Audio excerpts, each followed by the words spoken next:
Today, we're visiting Gdansk, Poland, bringing you the perspective of visitors from a cruise ship who only have one day to visit this city. So we've made it to Gdansk today, and we can talk a little bit about how to get here if you happen to be on a cruise. So it's a little complicated from a cruise ship, so we ported in the town of Gdynia, which is roughly, depending your mode of transportation, 30-40 minutes away from Gdansk, which is where a lot of old buildings and history is located. Now, the cruise ships offer shuttles, they offer transportation to Gdansk, but in our case, if we wanted to take a shuttle, they only offer transportation to Gdynia at a certain stop off at a mall area. So on Princess, there's an excursion. It's called an excursion. You can do an excursion, sure. No. But the excursion, one of the options, is basically a ride into Gdansk. So it's like the Gdansk City Center excursion. They drop you off here. It's something like $45 a head.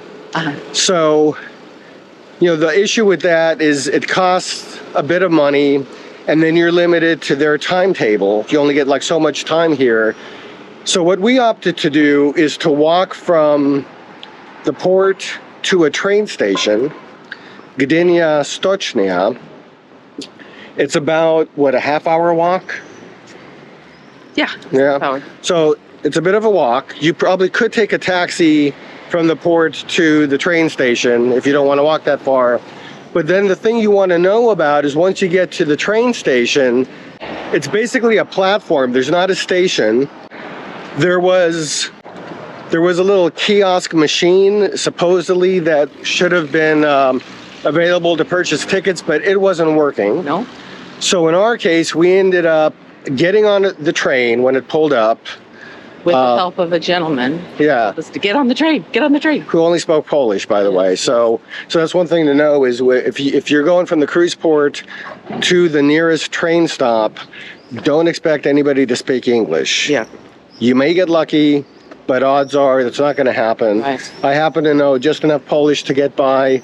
So we were able to get our ticket from the conductor, and we bought an all-day ticket. Yeah. And the price, I think, converted to US dollars, basically $5. Yeah. So that allows us to spend as much time as we want here, and then we can get on the train and go to other places. If we want to go to Sopot, if we want to go to Oliva, we can do that. Yeah.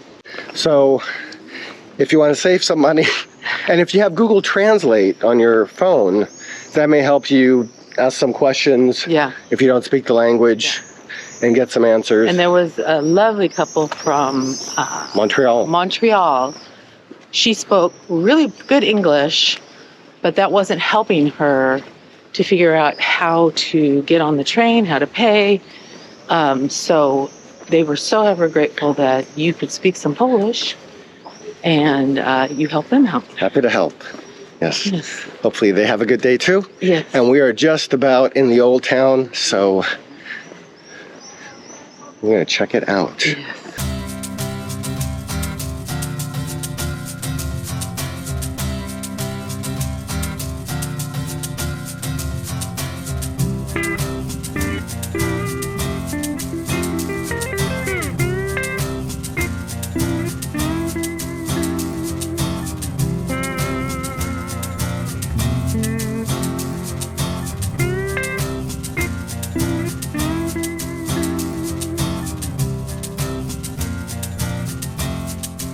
So you mentioned Old Town and getting to Old Town. So let's start there. It is an iconic Old Town. This area is a perfect blend of medieval and modern architecture. You walk along Long Street, which is a beautiful street, and you admire these colorful facades and ornate buildings that are lined on both sides of Long Street. There are fantastic restaurants and cafes everywhere you turn.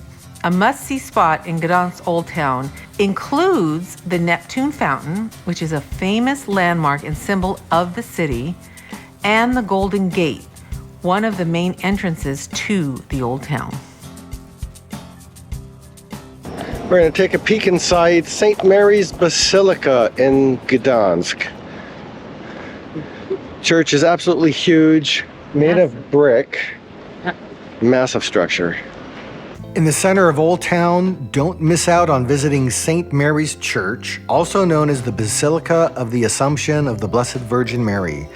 It's one of the largest brick churches in Europe and an important example of Gothic architecture. This church has played a significant role in the city's history, serving as a place for worship and also as a watchtower during times of war. Construction of the church began in 1343 and was completed in 1502. So this church is over 600 years old. It has quite a history, and it's undergone several renovations and additions over time, with its most recent restoration completed just in 2011 after damage from the World War II bombings. One of the notable features of St. Mary's Church inside is its famous astronomical clock. This was built back in 1464, and it's one of only a few surviving medieval clocks in Europe, and attracts many visitors with its intricate design and functionality, and we had a chance to gawk at it during our latest visit there.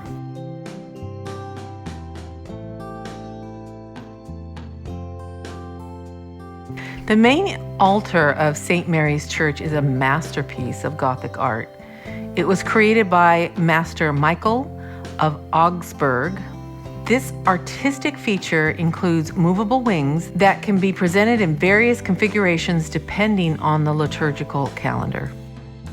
Depending on the time of year you visit, you may see a different scene depicted from this beautiful artistic work at St. Mary's altar.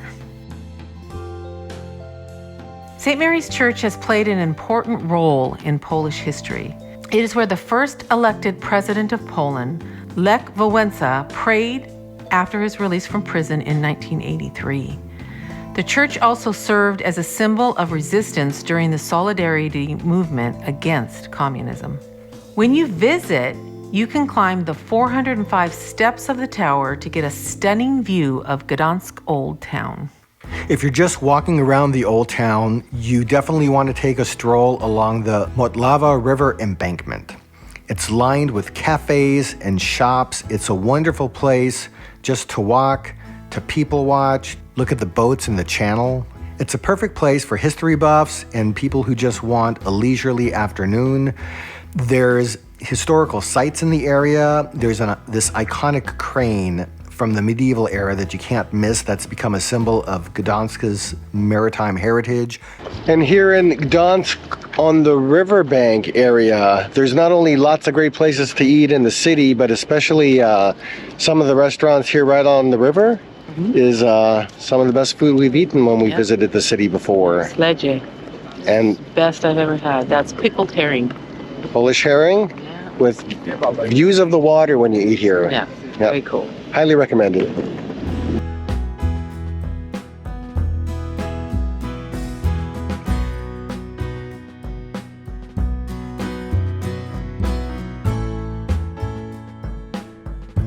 So I did have on the list for the next time I came to Gdansk, because we've been here before, was to check out a museum that wasn't here the last time we visited, which is the Museum of the Second World War.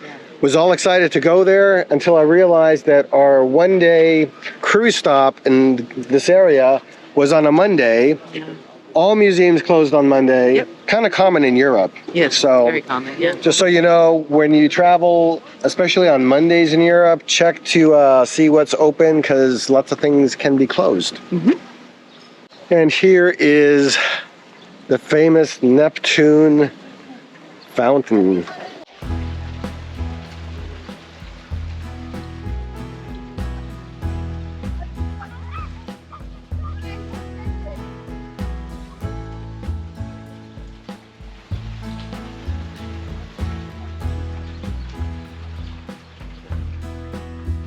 Daniel Gabriel Fahrenheit, born May 24th, 1836 in Gdansk. A great physicist, creator of the first reliable thermometers and mercury-filled ones, introduced the scale of temperature used till now in some countries, example in the USA. We still use it. If you remember your math class, there's your conversion formula. I remember using that. Yep. Yep. Yep. I sat in math class as a kid and used that formula to go back and forth. And when in Poland, pierogies are almost a must. And last time we were in Poland for nearly a month, our favorite pierogi place was a place called Pierogarnia Mandu. We ate at the one in Oliva, which is nearby here, and there is one of the branches in Gdansk, and we're gonna go have ourselves some pierogies. Yay. I heard a tour guide in the center of town telling the tourists where the best pierogies were, but he pointed to a different place, so he clearly And you said, no, was mistaken. They can eat there, we're gonna eat here.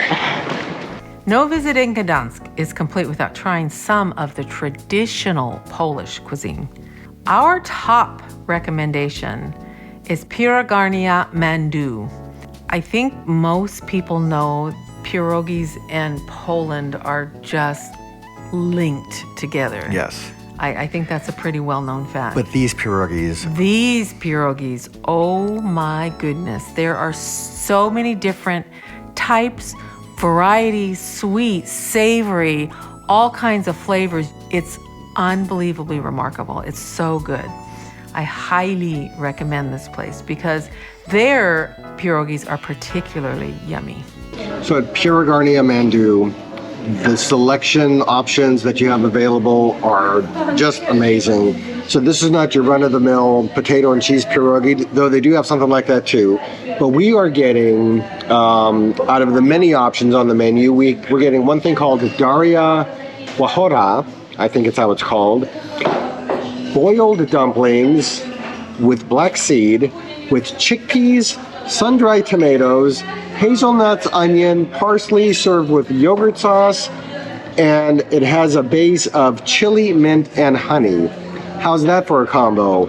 And we're also going to get one order of a yeast dough pierogi that will be filled with chopped spinach, sun-dried tomatoes, and feta cheese, and that's going to be topped with a dill sauce. They make these while you wait here, so our order is going to take 25 minutes, and can't wait to eat. So that's wonderful, right? Isn't that great? Well, what is that? Like a raspberry?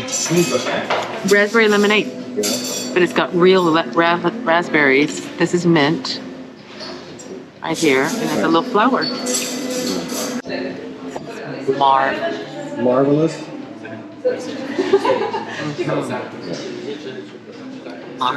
Good stuff.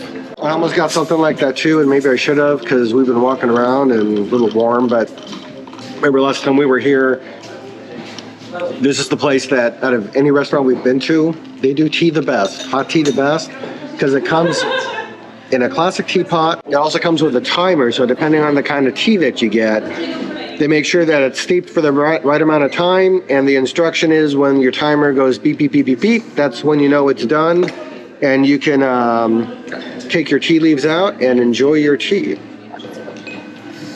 So there's my tea kettle and my timer.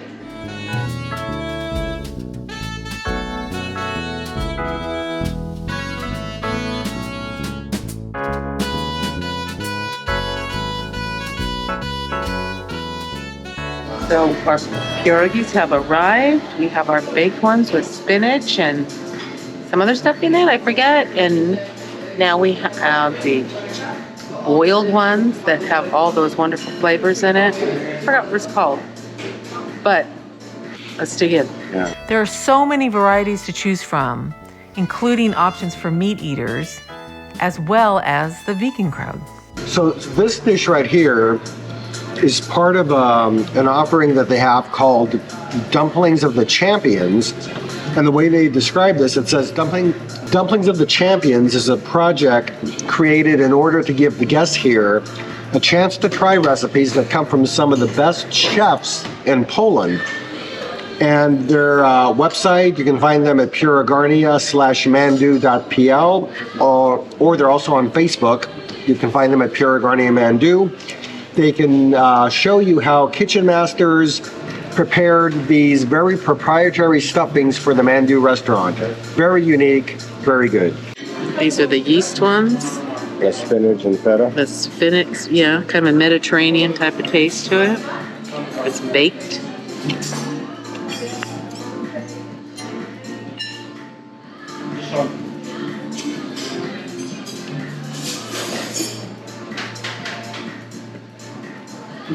Oh my God.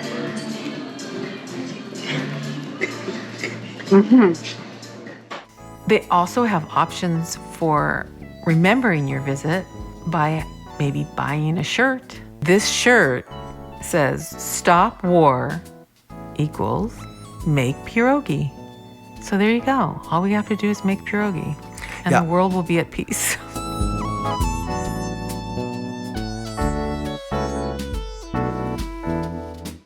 Our next stop is kind of on the edge of the Old Town, and it's Solidarity Square, also known as Plac Solidarności.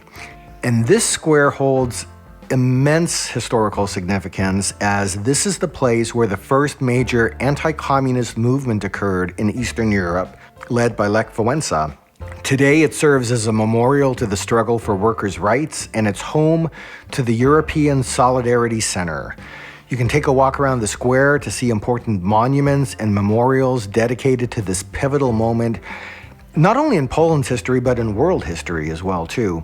And you can visit the Solidarity Museum at the site. For my perspective, I think it's one of the best museums I've ever visited. Just be sure that if this is something you want to see, check to see that the museum is going to be open during your visit.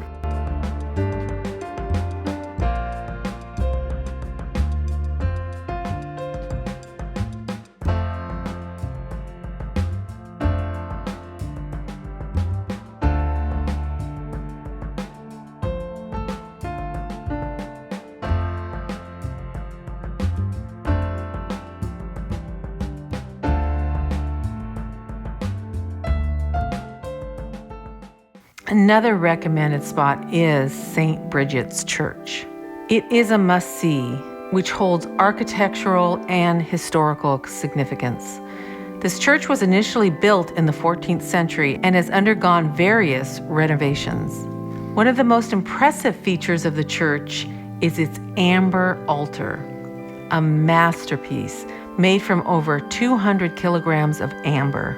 It's considered one of the largest amber works in Europe and is a sight to behold with its intricate details and golden glow. This altar is regarded as a work in progress and continues to be enhanced. 2 crosses on either side of the altar contain holy relics. One bears the blood of St. John Paul II. The other cross has the heart of Father Jerzy Populeszko. This wonderful man became associated with the Solitary Trade Union and was murdered in 1984 by 3 government agents who were later tried and convicted of his murder. This church has a lot of unique history related to the Solidarity movement. We were moved by the Katyn epitaph in the church that commemorates 23,000 Polish officers and soldiers, prisoners of war, killed by the Soviets in 1940 on the orders of Stalin. In 1987, U.S. President Ronald Reagan and his wife Nancy Reagan came to visit this basilica, where he expressed great interest in the Katyn massacre. We also visited the skull crypt at St. Bridget's Church. In 2016, an underground entrance leading to a chamber with a pile of hundreds of human skulls was discovered. Many belong to Sisters of St. Bridget, who lived and prayed during the time of the monastery at the basilica. There is also a reliquary which contains the relics of 25 saints and blessed, and a reliquary of St. Bridget herself, which holds relics of St. Peter and St. Paul, of the Holy Cross, as well as several Polish saints. Aside from its stunning architecture, St. Bridget's Church also played an important role during World War II as it served as a military hospital for German soldiers. Today it stands as a symbol of resilience and rebirth for Gdansk. A few other things that you can do when in Gdansk. If you like museums, you'll find the Amber Museum. This region is famous for this item which they call Baltic gold. We've already mentioned a few churches, and if churches are your thing, not too far away from the center of Gdansk, you can get to a place called Oliva, where you can visit the Oliva Cathedral. Beautiful church, and it's got this magnificent organ. If you're able to be there when the organ is played, it's quite the experience. Where the pipes are, there's figurines that move when the organ plays, so it's a little bit different than your typical pipe organ. Quite the sight to see. Sopot is one of the other locations nearby. If you're comfortable taking a train, you can get yourself from Gdansk to Sopot. There's a wonderful pier area there. It's another place where you can enjoy the Baltic Sea, and you may also find an excursion available from your cruise ship to get you to that area. So you have lots of options. Let's talk about transportation. You've got several options within Gdansk. Walking is probably the best way to explore Old Town, but you can consider using public transport or taxis for longer distances if you want to venture to some of the nearby areas. Again, if you're tight on time, guided tours are a great option. You most likely will have options for those from your cruise ship. And as part of a cruise stop, we do recommend using the transportation options offered by your cruise ship unless you've previously visited Poland before and you're comfortable with a DIY experience in this country. Before you leave Gdansk, don't forget to pick up some unique souvenirs. Given the city's reputation for high-quality amber jewelry is a popular choice, and you're going to see it for sale all over the city. There's also local crafts like hand-painted pottery, traditional Polish textiles, all kinds of things that'll make great keepsakes, and you'll find plenty of souvenir options in Old Town. Not super straightforward here on which train to take, but we think we found the right one. Because in Gdansk, there's several lines, so you have to find the right line. Yeah. And there's several platforms. We got on the wrong one first. Didn't get on the train, the wrong Different platform. line. That platform was for a different line. But found the right platform, and we believe our train is right on the way in about 10 seconds. Towards Lemborg, but we're going to get off at Gdynia, Stocznia, I think. We'll see if we get there. What do you got there? Funky. All right. Again. You're gonna have to lick. Last treat from Poland. And we're back at the ship, and my feet are tired. I'm so tired. I can't even imagine how many steps we put in. Yeah, we'll check that in a minute.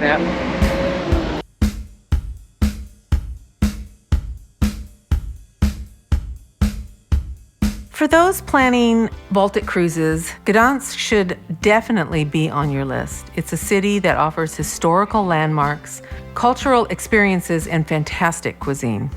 If you get to Gdansk, Poland as part of your cruise, you'll likely have options of pre-made excursions to make the most of your visit to this part of Poland.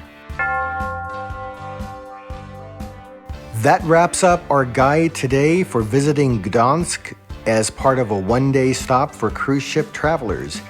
We hope you found our tips helpful and feel inspired to explore this beautiful city, and we'll be back with you in a couple of weeks for one more destination on our Baltic cruise adventure.